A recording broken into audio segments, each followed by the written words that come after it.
This channel was recommended to me recently, and it might be one of the best history channels out there. It might be like oversimplified level. Like, I love this channel. It's great. They made a video on the entire history of Rome, and I'm a Rome enjoyer, but I don't know everything about it. I'm more of a surface level Rome enjoyer. I played Total War Rome 2 a lot. I have like 500 hours in that game, but I don't know all the little itty bitty things. Before the Roman Empire, there was the Roman Republic. And before that was the Roman Kingdom. And all of this actually didn't start in Rome. It started in Alba Longa, an ancient city about 25 kilometers away from nowadays Rome. Is Rome your Roman Empire? Yeah. Like, the jokes about the Roman Empire, like ask your boyfriend how often they think about the Roman Empire. Like, that's real. That's so real for me. Because there's just so much to think about. Not just the empire, the republic, the empires that came after. It was just so influential on European and world history. There, in the year 771 before Christ, the king of Alba Longa, Numitor, is chilling on his balcony enjoying his Latin empire, when his younger brother Amulius suddenly pushes him into early retirement. I feel like this is such a bad way to become like the king of somewhere, because if you do it to someone else, like, wouldn't you just expect it to happen to you? You would live your life completely paranoid for the rest of however long your reign is. Is it really worth it? What is all this about? You're the brother anyway. Like, I bet you had a nice life, regardless. At the same time, Amulius' followers also kill all of Numitor's suitable children to make sure he becomes the new rightful ruler. Only Silvia, I just don't know how people had the stomach for this. Like, just killing kids like that. Numitor's sole daughter, survives the balcony party. And to make sure she doesn't produce any new heirs, she gets assigned a fate worse than death. She was forced to become a Vestal Virgin, a priestess forbidden from having children. Well, okay, I mean, I don't think that really solves the problem. Like, yeah, you can tell someone, no, you're not allowed to have kids, but it doesn't necessarily stop them entirely. that solves that, Amulius thought to himself. But then a miracle happened. Somehow, Silvia gets pregnant. What? No way. That's crazy. How could that happen? It must have been like God or something. Even though she was supposed... Wait, this is before Christ. Must have been Zeus. Oh, Zeus. Wait, Zeus is a Greek god. Never mind. It must have been... Oh god, who are the Roman gods? Mars? Supposed to be a virgin. Now, don't get your hopes up, since it wasn't Jesus Christ just yet, folks. But it was Rome's original founders, Romulus and Remus. After a presumably very chaotic childbirth and... I can't imagine how awful it would be to give birth to twins in ancient times. We don't have... Just giving birth to twins in general must be a horrific, turbulent experience. But doing it without, like, modern medicine? Oh my god. A very awkward welcome baby gathering. It was time for the next family drama. How did you get pregnant while being a virgin? I was literally raped by the god of war Mars.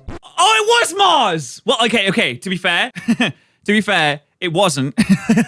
Sorry, I don't believe in the Roman gods. But, like, I can't believe I called that, though. The god of war? Mars? Yes. That is the worst excuse I've ever heard. It's not an excuse. It's not that bad of an excuse. People probably said that lots of times. Literally the myth. What? But whether Amulius is playing Stardew Valley, you'd expect the God of War would play like, I don't know, God of War, but maybe he's chill like it. Maybe he just wants to like farm. Maybe it's one of those things where you do something for a job and you kind of get bored and you want to do something different when you get home. You're like, I've been doing war all day. Now I have to come home and, well, I don't want to do more war. I want to, grow some plants. Believed it or not, he now had a much bigger and cuter problem. With the newborn twin boys around, his claim for the throne started to become wobbly, as there was a legitimate heir now. Well, I mean, they could just, do a little repeat on the first situation. They're not exactly scared of killing kids, are they? Better call Saul. Hi, I'm Saul Goodman. Did you know that you have rights? The Constitution says you do. And now the part I think... I didn't finish Better Call Saul. Is this one of the episodes? I don't know. I watched like the first couple of seasons. I didn't finish it. This happens, right? Everyone knows. Eventually, the basket of the two babies crashes into the riverbank, and the twins roll into the cold, wet sand that is rough and gets everywhere. Well, this is it, said Romulus to Remus in a very manly and sexy voice. Yes, brother, it was an honor sharing the same womb with you. And just when they think they are about to die, a female wolf jumps from the bushes and sucks the— Okay, this is straight up becoming a Bible story now. Virgins giving birth, kings ordering to kill babies, and the wolf feeding 2 twins? Yeah, it's a good story though, isn't it? Like, if anyone asked, how did Rome come to be? You'd be like, oh, well, let me tell you about the wolf that came out. What's next? The Tower of Babylon? Well, chronically speaking, yes, but I get the hint. This all is a myth. It might or might not have happened. But it is crucial to the birth of Rome, which we are about to talk about actually, so why don't you shut your mouth, sit down and enjoy the free entertainment. Who are you even? Get out of here. Anyway, after being raised by the wolf for an unknown time, the boys grow— He needs a spot. I'm just saying he needs a spot. Like, he's kind of left it in a little bit of an angle. Like, I'm a bit worried about him here. Older and stronger. Like, absurdly strong. Living on protein-rich wolf milk apparently turns you into ancient JoJo characters. So one day, while they're out flexing in the woods and doing whatever feral demigod teenagers do, a shepherd finds them, adopts the twins, and teaches them presumably how to speak, since they were literal furries till then, and the twins grow up into 2 tall, muscular troublemakers. One day, Romulus and Remus get into a fight with some thugs who work for, guess who, King Amulius. And during the brawl, the twins learn the truth. They are not random forest boys, they are the lost princess of Alba Longa. The right— Yeah, but why would you tell him that, though? Would you tell him that just to be like, hey, listen, I'm on your side. I was actually looking for you to be your mates. See, like, you should be the true kings. And the whole fight that we just had, that was those guys. I didn't want to fight. I'm totally team Remulus and Romulus. So airs that Amulius tried to river delete. So naturally, the boys decide to go on a bizarre adventure. They march straight back to Alba Longa. Oh, they brought the whole gang as well. Gather the locals, shout something dramatic like, please become a member of the YouTube channel historically. And together with the people of the city, they overthrow Uncle Amelia. See, as easy as you can push, you can be pushed. Put that one in your notebooks and read it and remember it. And reinstate their grandpa Numitor, who apparently survived the fall? What? Okay. Where's he been the whole time? Just like hanging out? Just on the beach? He's like, ah, man, that hurt my back. Ooh. I can't move. I guess I'll just chill here until my kids come save Grandpa us. gets reinstated as a king, and everyone's cheering, celebrating, throwing flowers, etc. Everyone except Romulus and Remus, because they started to like this whole army thing. So they decided to build a city together a couple kilometers over. Eventually, they find a great spot near the Tiber River. Beautiful scenery, 7 hills, perfect vantage points, a village with a blacksmith. All was going well. But then, because this is Roman legend, disaster strikes. They can't agree where to put the city. We should put the city on Palatine Hill. No, Aventine Hill. No, my location is better. No, mine's better. No. Guys, just flip a coin. Well, did they have coins back then? They probably had. I don't know if they did have coins back then, actually. No. And suddenly the founding of the Roman Empire became a sibling argument that could have been solved with, like, I don't know, a coin. But no, this is... That's what I'm saying. I'm telling you. Well, you know what? Actually, better sibling rivalry. You make 2 towns on each of the hills, and then you just, compete to have the best town. Like, one person makes, like, a swimming pool, the next person makes, like, a tree house, and you just try and make it the best town possible. Ancient Italy, so instead they go, let's just ask the gods. They hold a contest. Whoever sees more birds wins divine approval. Ah, yes. The gods communicate in mysterious and esoteric ways. Because why not? Remus goes, I saw 6 birds. Me when I lie. Can you just lie? Like, yeah, guy, dude, I saw 500 birds. There was so many. Oh my god, anyway, how many did you get? Oh, 5? Oh man, no, those hundreds. Oh, the gods were talking so much. They wouldn't shut up. Romulus then responded, cool, I saw 12. You cheated! The gods love me more, bro. They literally don't. Romulus decides to just start building a tiny wall. If his brother won't help him, he will just make this city himself. And Remus, being a certified older brother menace, decides to clown on him. I'll be honest. I do think Rome is a better name than Reme. The Reman Empire. Actually, to be fair, Reme also would have been a nice place. Rome, Reme. They both could have been good. Remus hops over the wall like it's nothing and goes, oh no, look, I'm in your super secure city, brother. What will you do? Arrest me? Haha, your city sucks. What, you gonna found an empire on my corpse? Oh, wait, wasn't this like... didn't one of them kill the other one? He did. I remember... And this... Oh. Oh, yeah, no, I remember this, actually. Oh, yeah.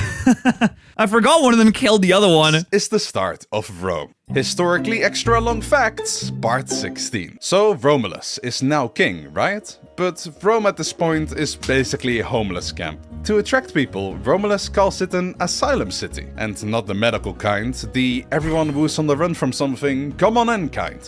How do you communicate this kind of information, though? I would imagine it's just like word of mouth, but it'd just be like, okay, I declare Rome an asylum city. Like, how do you communicate that? I guess it's merchants that would come through and you'd be like, merchants, guess what? This is an asylum city. If anyone wants to come here and chill, no matter what they've done, they're allowed to do that. And then the merchants would go out and kind of spread the word, I suppose. I guess you could communicate via a pigeon, but like, I don't know. Which means suddenly Rome fills up with runaway slaves. You know what you could do? You know what you do? Put billboards on the side of merchant caravans. Boom. The first ever ads. Debt dodgers, exiles, guys who stole goats, guys who are goats, criminals, and a couple lost tourists. Romulus looks at his crowd and goes, perfect as city. But I feel like forming a city's population of almost entirely criminals is a bit of a wobbly foundation to start on, right? There is a problem. A huge problem. Because Rome has food, hills, walls, chaotic men, one king, but exactly 0 women to have children with. This is an issue. Oh, you think? Shut up. So, Rome hosts a big festival and invites their neighbors, the Sabines, and tell them, come celebrate, bring the whole family, there will be snacks. Let's be honest, no one can ignore such a great housewarming party, so the Sabines show up, and everyone's vibing. But then, mid-party, Romulus gives the signal and the Romans just kidnap all the Sabine women. Rome literally solved its gender imbalance with an 8th century BC Tinder kidnapping event. Papa Mars would... Guys, that's not chill. I'm gonna be honest, that is not chill. Be proud. The next morning, the Sabine men wake up with a hangover and are furious. Yeah, I'm not surprised. Like, surely you just wake up and you're like, oh, I guess we're at war now because you've stolen all of our...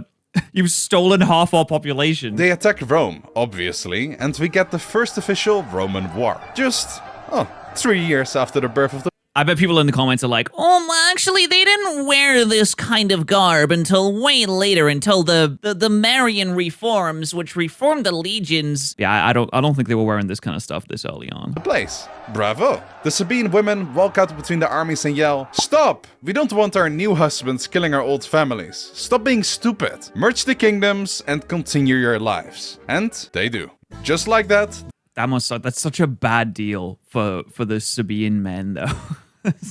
You get invited to a party, you're like, oh, I'm chilling, this is great. You go, wake up, women are stolen. Oh my god, this is awful. I'm gonna go to war. No, now we have to fuse. Now we have to be mates with them as well. Terrible deal. The Sabines and Romans became one people, which must have been awkward at the dinner table. From here, Rome cycles through 6 more kings. We still have over 1,000 years of Roman history to cover, so I'll just speedrun us through this. Timer, please. The first king is Romulus. He creates the Senate, did all the crazy stuff we just went over, then disappears one day. Damn, that's crazy that he made the Senate. Like, I thought that came like way later on. I thought it was just kind of like a king monarchy for a really long time, and then they were like, oh guys, but what about this whole, like, what about this voting thing? What if we did that? What if we gave that a try? Found this crazy thing over in Greece. Day in a storm. Romans say he ascended to heaven, though he probably just tripped and died. Romulus was followed by the second king, a Sabine king who creates the Roman religion, builds temples, actually does not fight anyone for a while, and dies peacefully. Okay, you know what? Chill life. That must have been nice. Third king was basically the opposite of his predecessor, and decided religion is cringe and fighting is so much cooler. So religion is cringe and fighting is base. He attacks and destroys Alba Longa, followed by absorbing their population. He dies because he angered a god, supposedly. So the fourth king... I mean, listen, if you get hit by thunder, if you get hit by lightning back in those days, listen, we had a thunderstorm recently around where I live, And if I didn't have mobile phone, and I could not go online and learn things from Wikipedia.com, if I'm a Roman back in the day and lightning happens, I'm like, oh, it's the gods. Yeah, it must be the gods. Like how it has to be. They're mad at us. And if someone gets stricken down by a bolt of lightning, then like, oh, I mean, they must have just made the gods angry. Obviously, that's what happens here. The overwhelming power. There couldn't be anything else. A half Sabine, half Roman person takes power, brings back religion, yet expands Rome forcefully. He also starts paving the way for his followers by building prisons, ports, and bridges. The next king kept the spirit going and constructed the massive sewer system we still applaud Rome for to this day, and becomes insanely powerful, so he gets assassinated by his political opponents. This will happen a lot. It's a very common occurrence. The sewer system, I can't imagine how gross it must have been back then to just, relieve yourself consistently. Even the water you drink must have been kind of gross. Even if you get it from like a river. Drinking river water? That's a little gross. It's got like bits in it. It's got mud. Even if you get it from a well, it's I don't know. I guess it would have been normal back then. They probably were used to it because it's all they had. And so did his successor, who was abusing his power left and right. Though he did build a wall, but it didn't stop the Mexicans. Finally, the 7th king, who was so incredibly sinister. Wait, is this a game? Whoa, there's a lot going on here. This is a Game of Thrones reference. Isn't this Aerys Targaryen? The guy with the really long fingernails? The Mad King? Or am I thinking of something different? Or was there genuinely like a Roman emperor that just never cut his fingernails and had Pikachu? And cruel that he was expelled from the city by the people of Rome. And just to prevent any more idiotic kings. Yeah, you guys don't know? No, like Pikachu was involved in the creation of the Roman Empire. It's crazy stories. From taking over, the Roman people turned the place from a kingdom to a republic. And with that, we enter the era of the Roman Republic. Yes, still not empire, which in theory... Nah, the empire doesn't come until way later on. That's a Caesar thing, right? Around when Caesar's around, he's like, well, what if I was the big dog, but like the only one? It means no more kings, ever. We are done. We have learned our lesson. So instead of one king, they elect 2 consuls, who have the power of a king, but definitely aren't kings. They rule at the same time and can veto each other to quote-unquote keep each other in balance. They also switch out each year. I'm sure that will go well. Let's see how... I feel like this was really progressive for the time, considering everywhere else is probably just like dictator, king, dictator, emperor, just one guy calling all the shots, making all the rules. Having a situation where obviously not everyone can vote, but even like some amount of people can vote is pretty progressive. And having 2 people sharing power so that it's balanced, I don't know, pretty crazy. Well, I mean, obviously, like, Athens was around. They had that nice Greek democracy going on, but like it wasn't a common thing. My god, it's all burning down. Ever wondered how Rome became so militaristic? It wasn't just because their first king's daddy was the god of war. It's actually because of what's happening right here in front of us. Rome wasn't the only city that liked to plunder and kill, because the French in the ancient Gaul region wanted to do it before them. And the it's always the bloody French, isn't it? How many times did Rome get sacked? I think it's like three times? No, it's probably more than that, actually. There's 3 times I can remember, but the other 2 happened like way later on. Romans lost to them. And not just a bit. The Gauls enter Rome, loot it, burn most of it, sit around like it's a camping trip, and leave only after the Romans pay them a ransom in gold. This event might as well be Rome's original story of their villain arc. Never again can we be this humiliated, said the Romans to each other. So they turn ultra militaristic. Anything that isn't nailed to the ground is about to get conquered. And oh god, were they good at it. They started with their Latin neighbors, then some hill tribes, then Greek colonies, then more tribes, then even more tribes. Basically, if you lived near early Rome, you were about to receive a very polite invitation to join the Republic or be flattened by it. Yeah, they're just like introducing some freedom to the area. Don't they want sewers? I'm sorry, is sewers not sick? A crazy cool invention? Don't they want like roads? Roads is nice, not the place, not the islands, the things that you walk on. But the real challenge comes from across the water in the south. They liberated all of it. They brought peace, justice, and security to their new empire. Not empire, but that's coming up later. Carthage. They have a massive navy, way too much money, a beautiful city, and elephants. The kind of neighbor Rome absolutely can't tolerate. So the two republics start fighting in what historians very casually call the Punic Wars, which is basically a trilogy movie about chaos. In the first movie, Rome goes, "You know what, we want that island." Carthage responds by saying that you don't even have a navy to stop us. And Rome responds by building a navy by stealing the design of the Carthaginian ships and win anyway. Yeah, I mean, like, why wouldn't you? If you know that those ships are good, then why wouldn't you steal the design? That just seems like a smart thing to do, honestly. Why make your own design when they already have a good one? Also, I feel like Rome, is it weird they didn't have a navy up until that point? I guess, like, building a lot of ships for civilizations in that time was a lot harder than it would be, now. But they are, like, surrounded by water. So I feel like they could have benefited from it. 1-0 for Rome. Then the Second War starts. And this is the big one. And Hannibal's like, right, that's it. I've had enough of this nonsense. Great. Gather the elephants! Where's the bloody elephant? We're going around. We're going them through the mountain pass. We're going the long way. We'll call it the scenic route. Hannibal appears. This man shows up with 50,000 troops, 37 elephants, and the determination of many years of deep-rooted racism. Could you imagine having absolutely no experience seeing one of these giant creatures? You guys seen an elephant in real life before? If you had never seen an elephant in real life and suddenly this enemy army rolls up with tens of thousands of people plus loads of these elephants and you see these giant creatures storming your lines, I mean, listen, I'd be scared. I'd be a scared little baby, to be honest. He gathers in Spain, marches his army over the Alps, which is insane even today.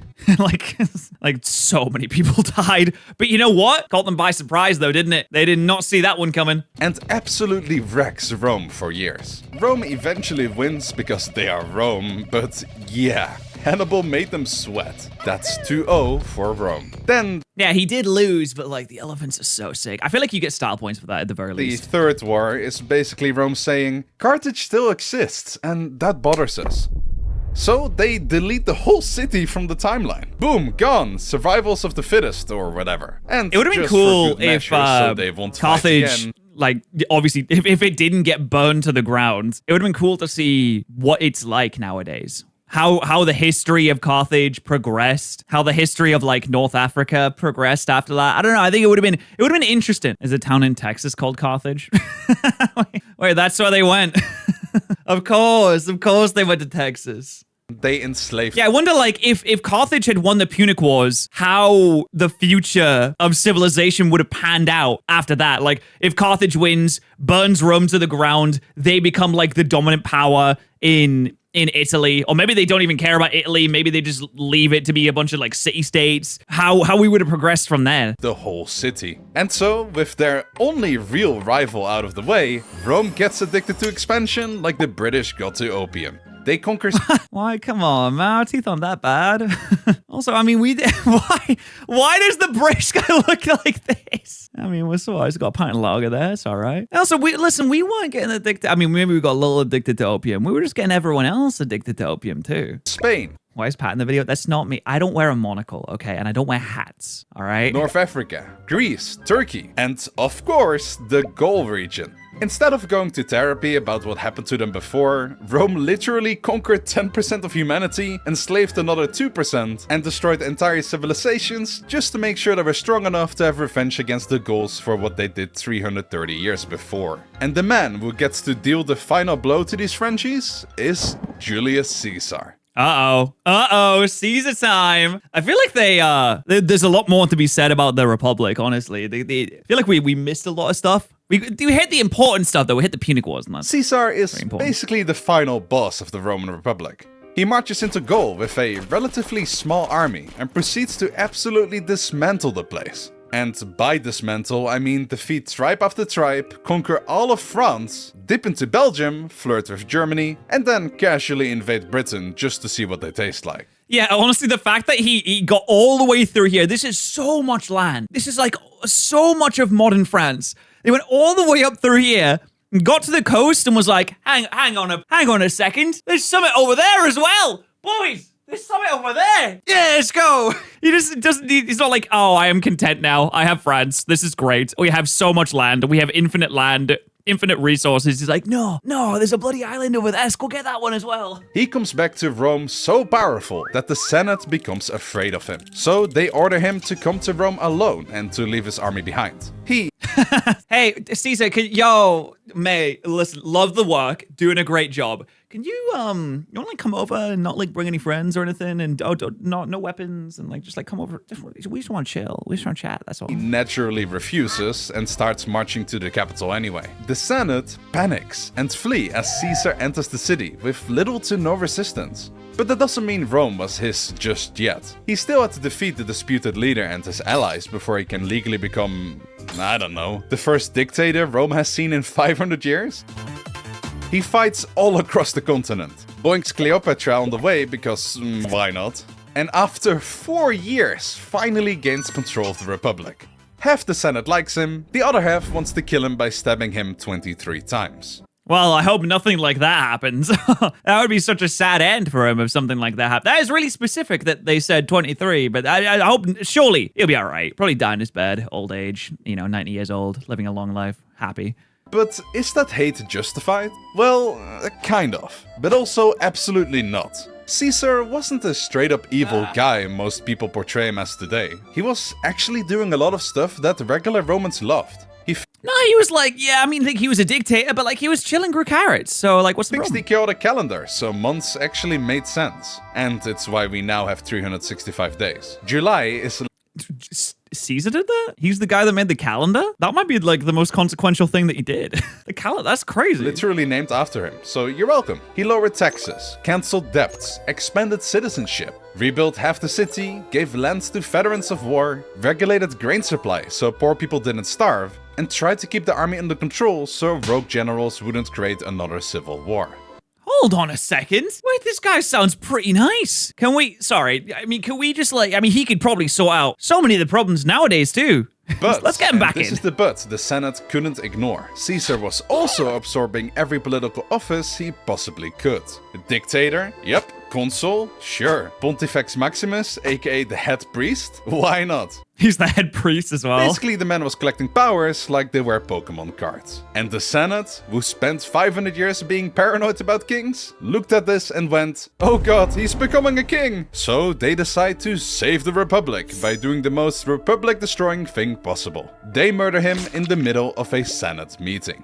Oh, you can't do that. Yeah, the Senate rules say no stabbing allowed, so you're going a little bit overboard there, gang, to be honest. Can't let that slide. They hit them with the little stabby stab. And this might have been the dumbest thing they could have possibly done. Because, tiny problem, everyone liked Caesar except the senators. Bro had a 93% approval rating. The liberators walk out of the Senate like, we did it, guys, we saved the Republic. While the Roman people are more like, you killed the guy who lowered our taxes and gave us free grain? Let's just hope this... No, but he was absorbing the political offices and consolidating power into one person. Like, you don't get it. Like, it's like 500 years ago. Guys, 500 years ago, the kings, like, they caused a lot of problems. And do you get it now? Do you understand why we had to do it? Somehow doesn't escalate. Look how they massacred my boy. This is Mark Antony, Caesar's bestie, who is apparently really upset that his friend is dead. But don't let it fool you, in reality, he really just enjoys power, and is about to usurp that power all to himself. He's a little bit of a grifter. I understand. He's like, oh no, my best friend Caesar. We were best friends, by the way. And we hung out all the time. And he was like, oh, if anything happens to me, you should like totally take over as like the #1 guy. Oh, we were so close friends. And yeah, I guess it's his dying wish. We have to give all the power to me. Not on my watch, says Octavius, the adopted 18-year-old grandnephew of Caesar. Octavius might look like an adorable baby boy, but in reality, he is a cunning war criminal. Yeah, there was a civil war after this, wasn't there? Mark Antony, Octavius, and some random other guy that doesn't matter become the new united leaders of Rome. But in reality, it's more like Mark Antony and Octavius trying to become the sole leader.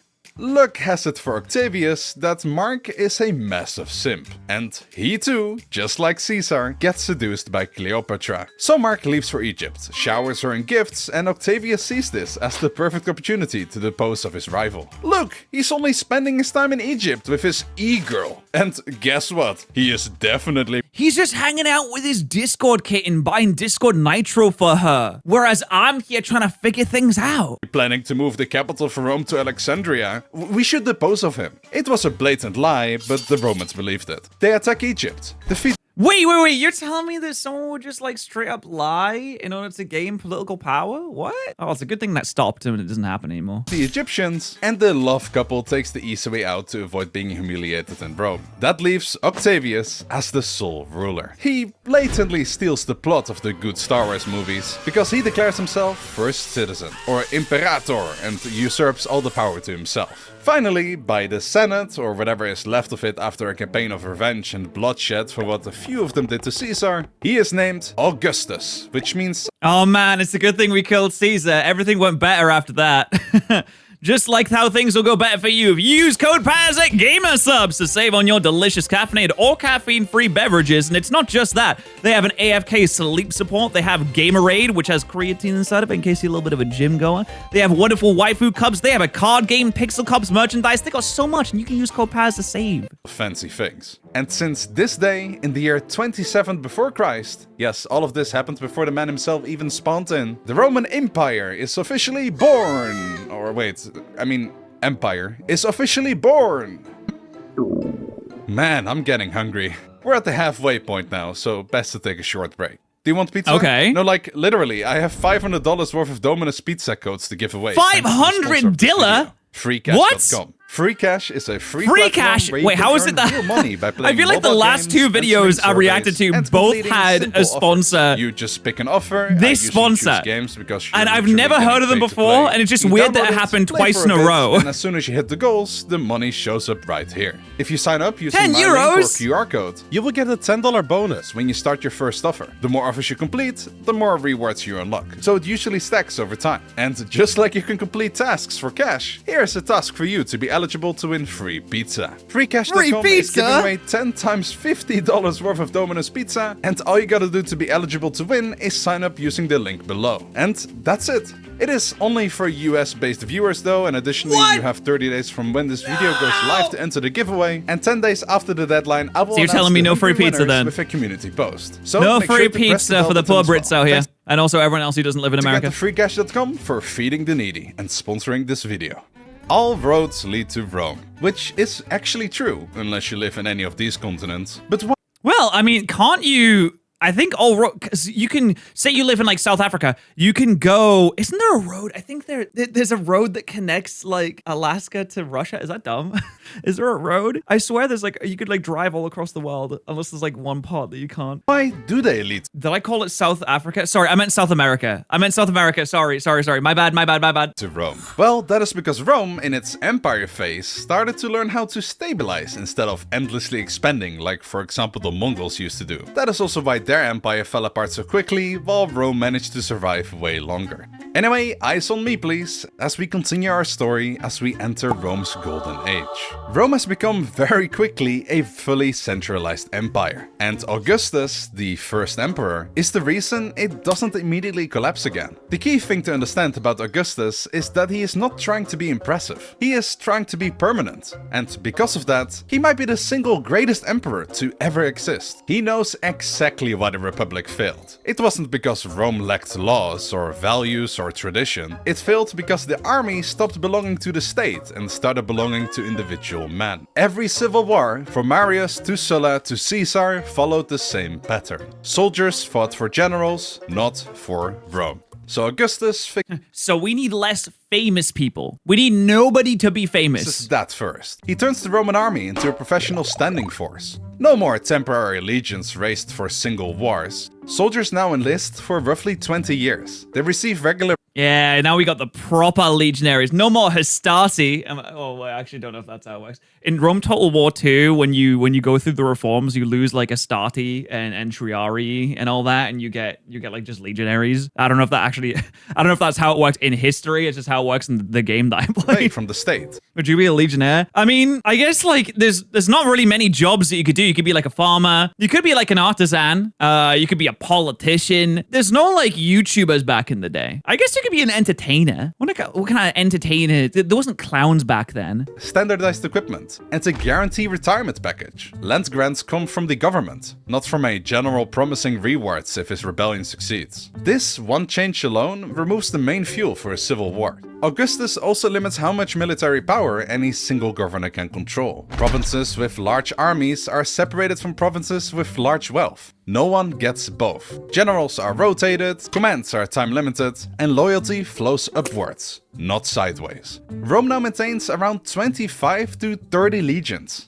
That's a lot. That is a lot, especially for back then. I'm pretty sure every legion had about 4,800 troops in it. I don't know if that includes support troops, but that's a lot of people. 25 legions is, whew, we're talking like, how many people in that? Ooh, hey, 4,800 times 25 is 120,000 men. And, you know, there's also people that have to like support the legions too. You got the cooks, you got the cleaners, you got the people that follow their legions and just kind of hang out. Roughly 150,000 professional Roman soldiers, backed by at least as many auxiliary troops, permanently stationed across the empire. This is expensive, but it gives Rome something it never really had before: a standby response unit. On top of that, Augustus changes Roman war strategy. Instead of endless expansion, Rome now focuses on yeah, because you don't, let's be honest, you don't need more, do you? I mean, they do expand at some point because they go into England. I know they go into England, they go up to about like the border of Scotland, and then they start making Hadrian's Wall to keep the Scots out. But you know what? They never conquered Scotland. Securing the borders. Spain is fully pacified after decades of resistance. The Alps are conquered to eliminate raiding routes into Italy. In the Balkans, rebellions are crushed and the Danube becomes a hardened frontier. In the east, Augustus avoids full-scale war with Parthia. He uses diplomacy and pressure to recover Roman standards lost in earlier defeats. He presents this as victory to the public, even though no major war was fought.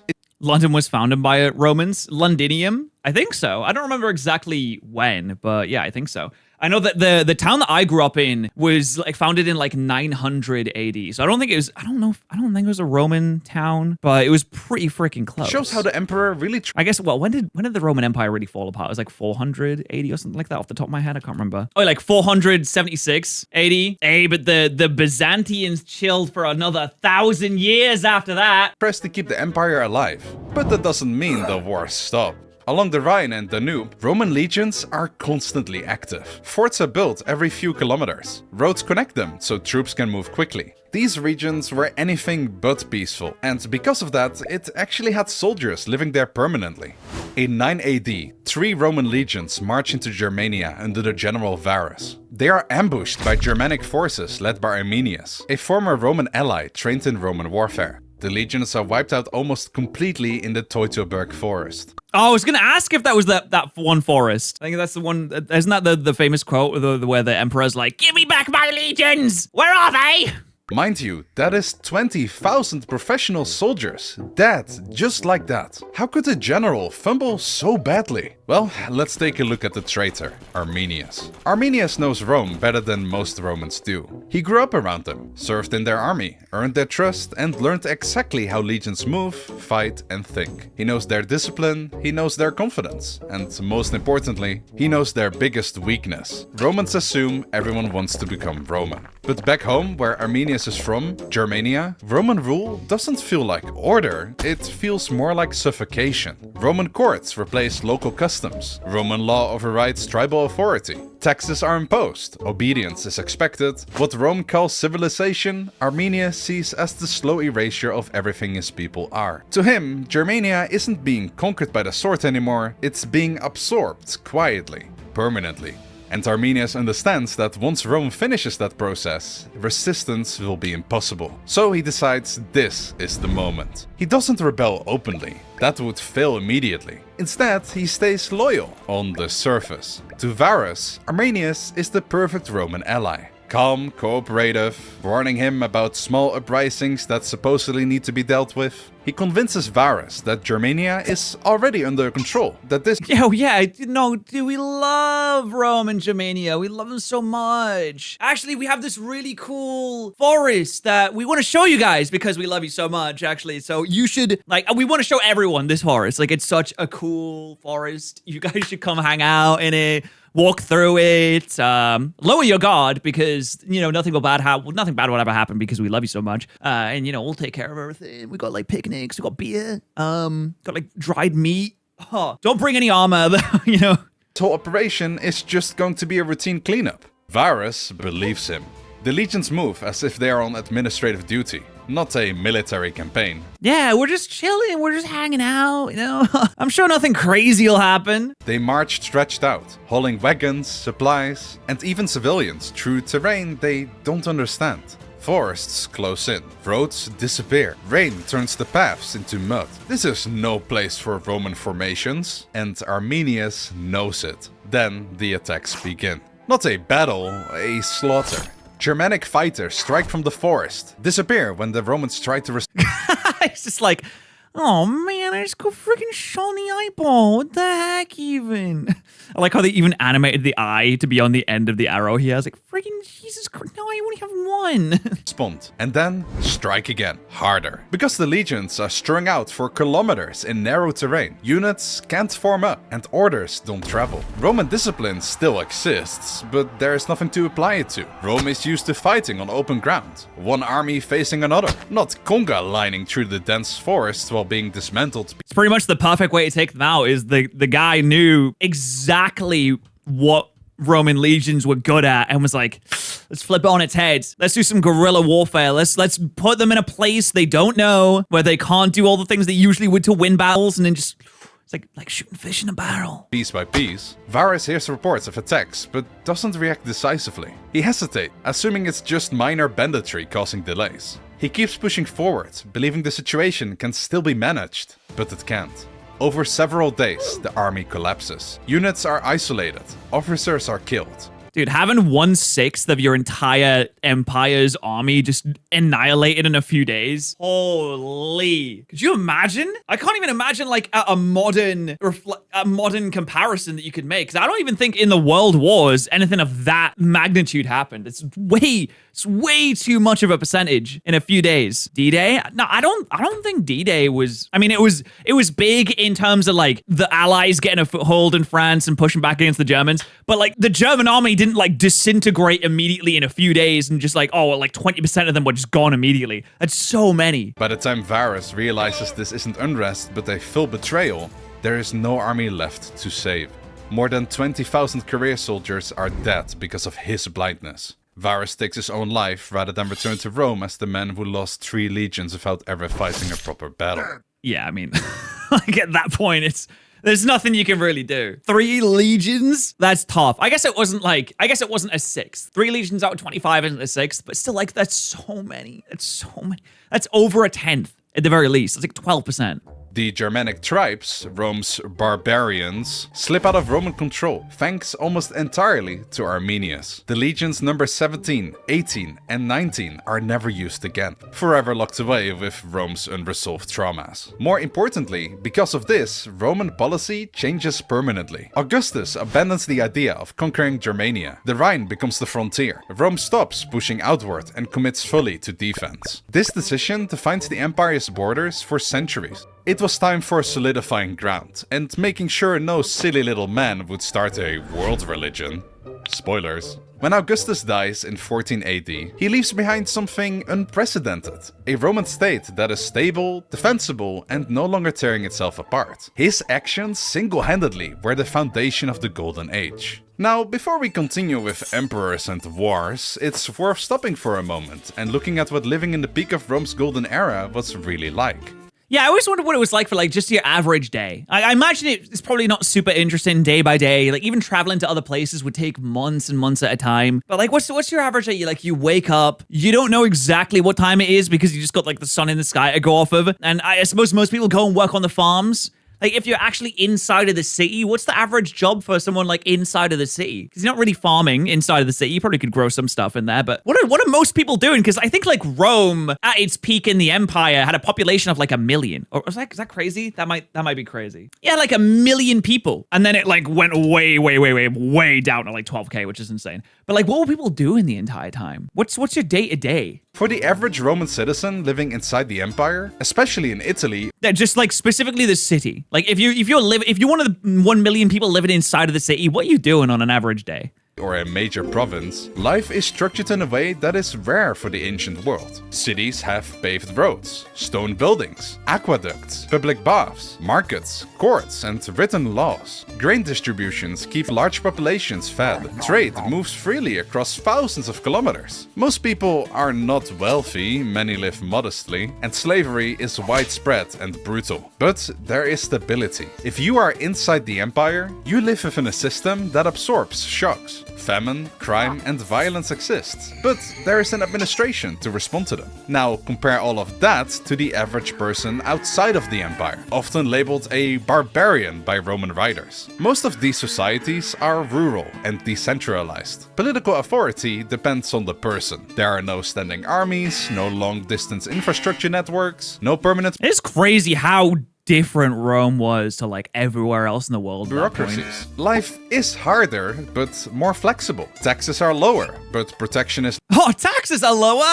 That's all you need to tell me. limited. When something goes terribly wrong, there are no larger systems to intervene. This contrast matters, because for centuries, Rome doesn't just defeat and fight these peoples, it also attracts them. Roman service offers pay, Roman cities offer security, Roman citizenship offers legal rights. Never underestimate the power of like a stable job and food on your table every single day. It's pretty good. Many people outside of the empire don't want to destroy Rome, they want access to what it provides. And that will matter later. For now, it's time for the next emperor to take power. Spin the wheel of misfortune! Oh boy, I hope it lands on goods! Wait, good? Yes! Oh, this thing is definitely rigged. Meet the adopted son of Augustus, Emperor Tiberius. He's a Tiberius is a really sick name. I'm just gonna throw that out there. Yeah, I'm Tiberius. That's my name. capable guy, an experienced guy, but most interestingly, an extremely introverted guy who is deeply suspicious of literally everyone and hates being in public. You know what? Honestly, if you're a Roman emperor, you should be suspicious of everyone. You shouldn't want to be in public at all. You shouldn't want anyone to even know what you look like. Even the people that are supposed to guard you, the Praetorian Guard and all that. I don't know if the Praetorian Guard were around when this specific emperor was around. But the Praetorian Guard, like the emperor's closest bodyguards, I think they killed more emperors than anything else. From the day he took the role as emperor, which he essentially got forced into by Augustus, he didn't do anything too radical. He simply kept himself secluded, to the point he abandons living in Rome and moves to the island of Capri, where he... And you know what? I bet it's nice there too.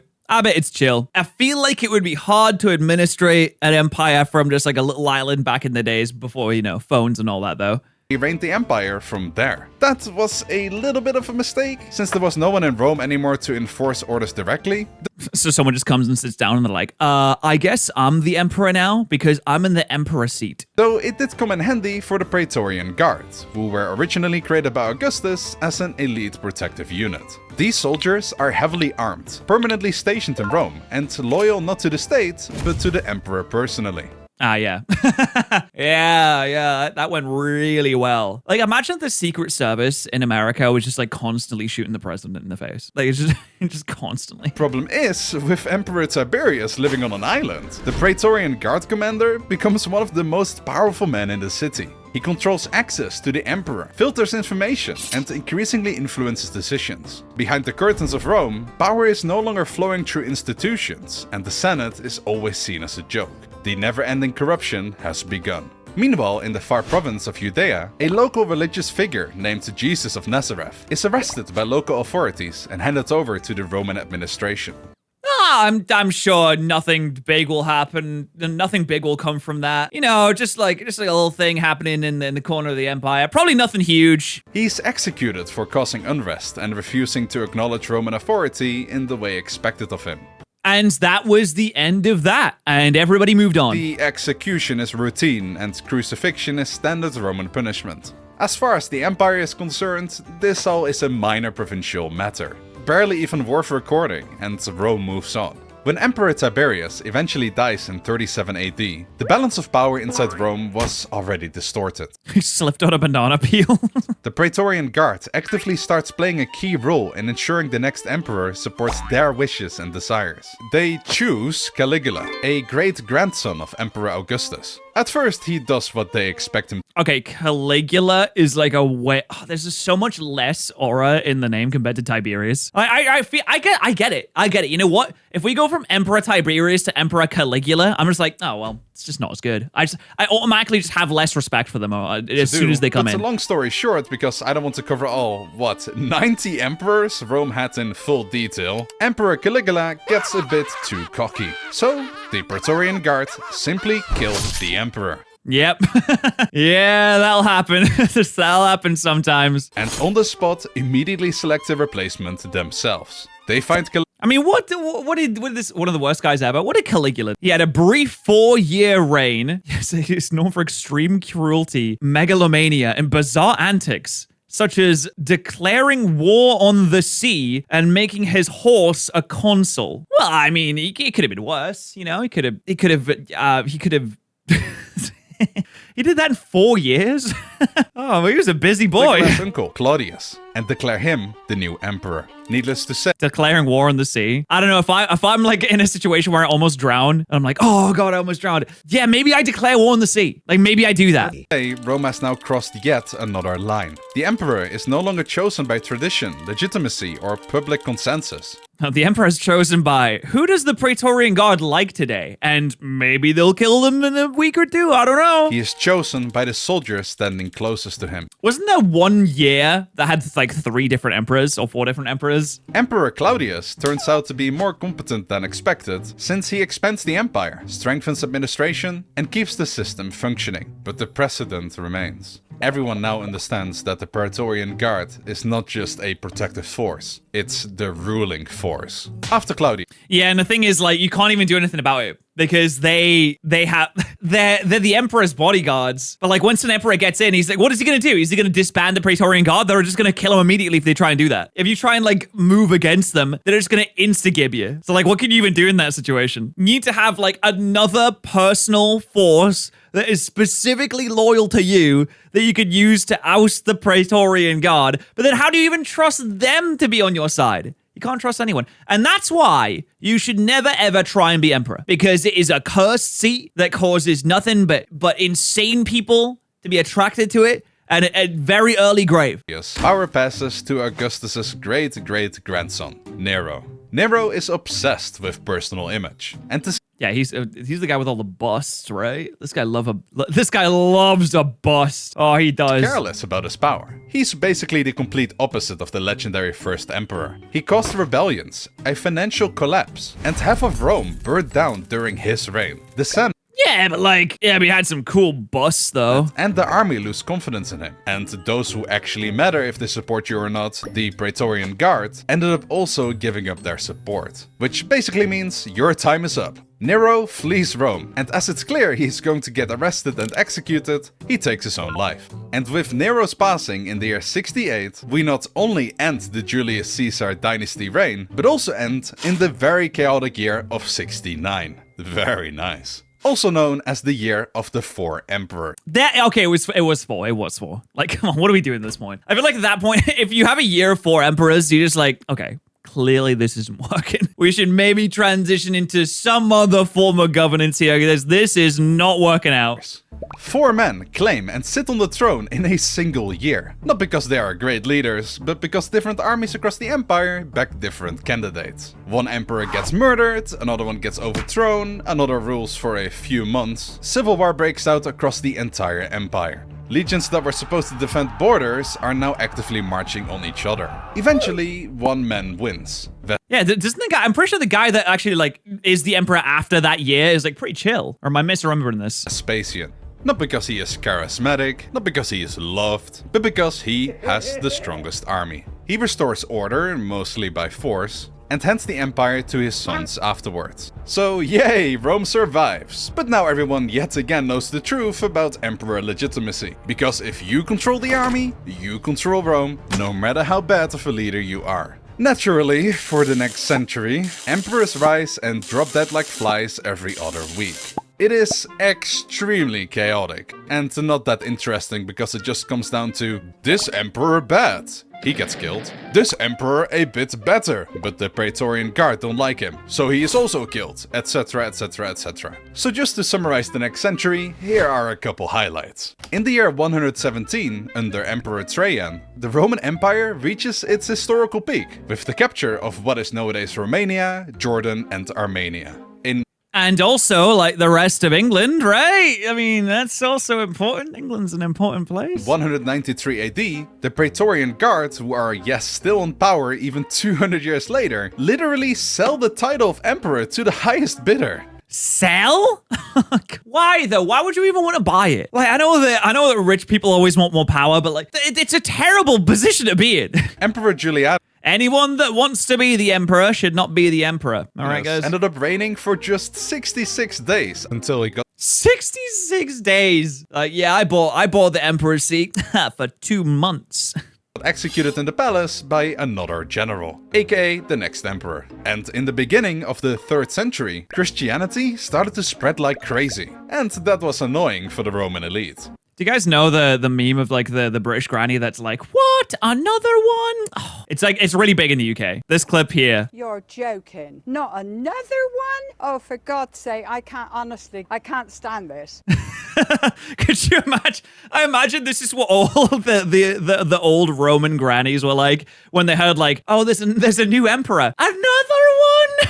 You're joking. We just had a new one. I thought not last week we had a new one, didn't we? Didn't we, George? I swear, another one. It's been 15 in my lifetime. Christians refused to worship Roman gods and instead worshipped, well, the Christian god. But that wasn't the only crisis they faced. The whole 3rd century was hell for the Roman Empire. Emperors went from switching monthly to weekly, and most die violently. The empire nearly fractures into separate states. Germanic invasions hit the west, while Persian armies pressed. Yeah, the West got messed up. I mean, the East was all right for a while afterwards, but the West just collapses. Not yet, though. I'm pretty sure we're already at like 200 AD.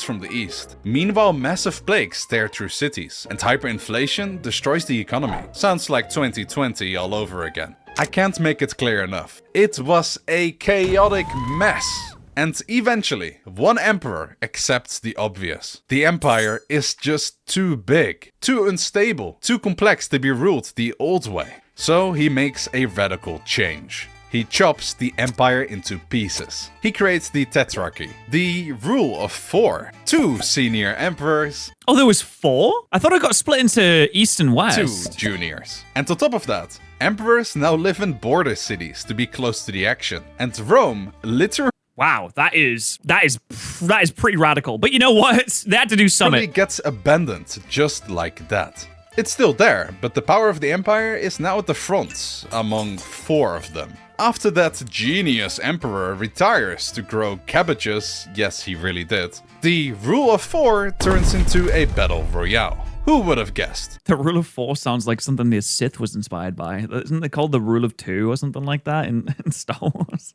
The winner is Constantine. He somehow reunites the empire, but he doesn't move back into the old Roman office. He's seen the future, and the future was in the east. In 330 AD... Wait, Constantinople, eh? He builds Constantinople. It's a bit of a big ego thing to name your new capital after yourself. Like, what would I call? What am I gonna call my big empire capital? I'm gonna call it Pattsville. Built on a massive choke point between Europe and... Oh, they named it after him after he died? Oh, I thought he named after himself. Okay, you know what? That's fair. That's fair. And Asia. It's richer than Rome, easier to defend, and crucially, it's built as a Christian city. No more old school pagan garbage. Christianity is now the legalized new cool thing. Though the empire is whole, in reality, the split into East and West had already settled in. All the rich and intellectual people followed the emperor to the Greek-speaking world, while in Rome, the Latin-speaking folks were left behind as a ghost province. Yeah, I played Total War Attila. Listen, if you start as Western Rome, it's a really hard campaign.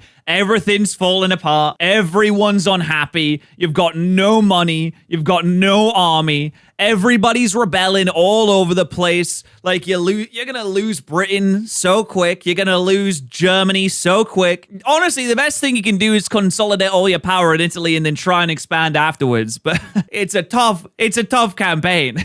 But the East Rome campaign in Attila, so easy. So much money, so much power already, so easy. And I know this is a bit of a hot take, but at this point, the Byzantine Empire is real. Some people like to call it the Western Roman Empire and the Eastern Empire, but that's lame. They don't even Oh, okay, sorry. My bad. speak Latin like the Westerners, or live anywhere close to Rome, you know, the Roman Empire. The Eastern Roman part of the empire, at this point in history, evolved in the Byzantine Empire. And that is a hill I'm willing to die on. You can sue me in the comment section.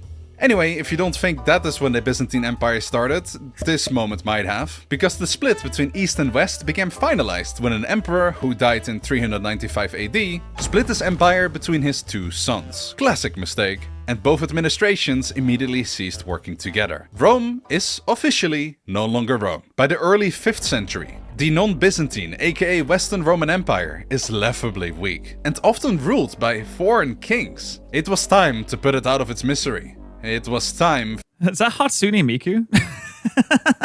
Hatsune Miku? What are you doing here? Oh no, is Rome gonna get sacked again? Not again! For the final blow. And yeah, if you're watching this video with your political uncle who has no filter, you might want to click off now, because he is most likely going to quote what happens now each Thanksgiving dinner till there is no tomorrow. You ready? The blow that ended the Roman Empire once and for all was uncontrolled immigration. Introducing the last villains for today, the Huns. They exploded out of the Eurasian steppe in the late 4th century, and they were so dangerous that they single-handedly caused mass migrations towards Europe. When the Huns smash into the Goths north of the Danube, the Goths very intellectually decide to not stand still and die, so they run. And where do they run? Across the Roman border. Tens of thousands The Huns were OP for like a century. Yeah, I mean, they were going crazy. Goths show up at the Danube asking for asylum. Rome lets them in. On paper, this is manageable, but in reality, corrupt Roman officials starve and exploit them so badly that the Goths revolt. As a direct result, 2 years later, a Roman army is destroyed and the emperor is killed on the battlefield. Wait, the emperor got killed? That never usually happens. They usually, you know, die old and happy in their bed. By the hands of them.